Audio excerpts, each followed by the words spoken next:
NADYA TATSCH, who is a wellness and fitness guru, a coach, if you say so. And she is very involved in helping people achieve the goals and results they want. Now, in pain management, what we find oftentimes is that chronic pain, people can just get stuck in a run, not able to move forward with making changes because pain is limiting them.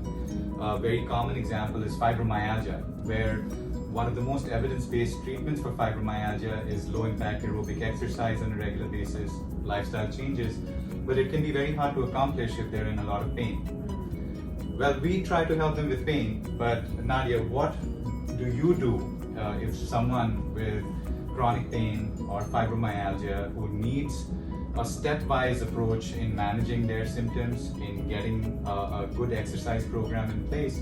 How do you go about that? It's interesting, as you were saying, one of the elements that I see my clients is pain and aches. They're busy, they want to have balanced life, they want to have stronger bodies, they want to lose weight, and they're tired of pain and aches. They want to be able to walk upstairs. In fact, just one of my recent clients, she said for first time in her life, she's young, she was able to walk upstairs 3 times. And in fact, what she did, besides the lifestyle changes, and we're going to talk about that, is the regular exercise. Not by herself, she decided she's going to have accountability group with us in our community. Yes. But we really started slow, so in the way of how do I gently start exercising. So there are actually 3 elements, and I'm going to talk about them. But very important, we think about exercise, I have to go to the gym, see all these machines, pull the dumbbells weights, and I don't know if I'm doing it right, and do I actually need to do that? Right. And I don't have time. There's just too much to do in my life. Look at movement, and by the way, that's where the transformation happens, or change of my life. Look at it as a choice. So it's like change is a choice. Choice is what's on my menu. It's like when you go to the restaurant and you open in the menu, I can have this, and that. So think about the exercises actually that. I have a choice to either get up and go for a walk. I have a choice to go to the pool and do some Tai Chi. I have a choice to play with my grandchildren. So it's really not even exercising yet. It's the movement piece. Yes. So then the 3 elements we tap, and actually that's what I do at the beginning, we call it fusion flow. It's just to get up from the chair for about 15 minutes and just gently move the body, just getting the body into movement. Yes. So what we also doing as one of the elements, a little bit of cardiovascular health, because once you move in, your heart started picking up, you may be breathing a little bit harder. So it's really important for our body. So the second element, which we often don't want to do when we are in aches and pains and we fear it's going to get worse, is resistance training or the weight bearing training. So what is the resistance of weight bearing? It's really something you use to help your muscles resist, therefore build and tone up. It can be your body weight, can be resistant bands or physical therapist bands or dumbbells, any kind of weight that will help your muscles to resist. And the third element is actually stretching. I don't talk about it right away. Sometimes it feels like, oh, there's a lot to do. But stretching helps range of motion, it helps our flexibility, even if it's just something a little bit waking up and giving a hug to the air, So 3 elements is cardio, resistance training, and stretching. And just to start movement somewhere, have a menu of choices.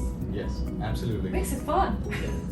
Choice is the most important thing, and yes, not relying on going to a gym and doing heavy stuff, using your body weight, but just being able to move. How do you motivate them to stick with the plan, be compliant, be regular, and gradually increase the amount that they're able to do over time? Oh, I can go to so many places, but number one, what motivates you? one thing is I'll say you got to do that, but are you going to?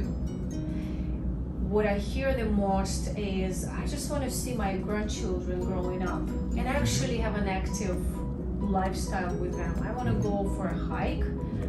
Some still say I want to go for a biking or active vacation. In fact, I hear this so often. I took my relatives on vacation. I was the only one who was able to hike. And imagine having that life of freedom where you actually can move and do things that you want to do.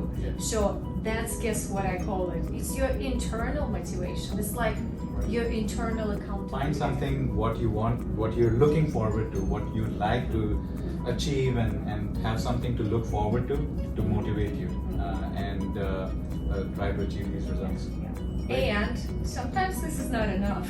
Like, tell me this morning to get up at 7 a.m. for my grandchildren. It's too warm in bed and I'm still not feeling good. Right.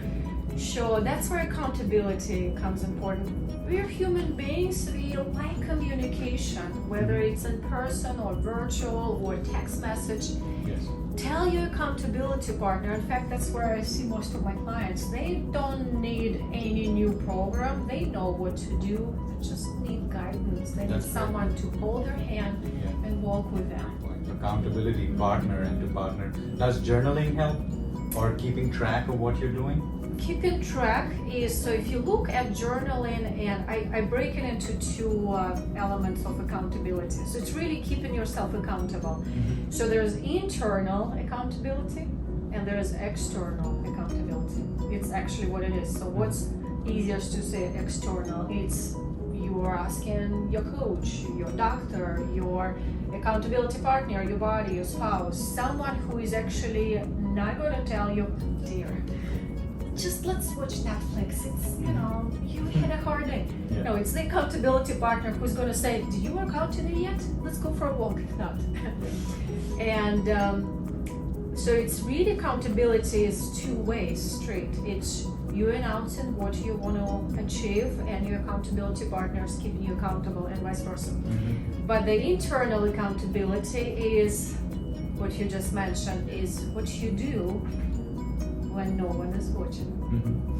Journaling, time blocking, setting your own alarm and getting that thing off the chair. It's keeping a track or a habit tracker. What else is in there? I might miss something, but it's really things that you would do for yourself, by yourself, and when no one is watching. Great one. Thanks, Nadia.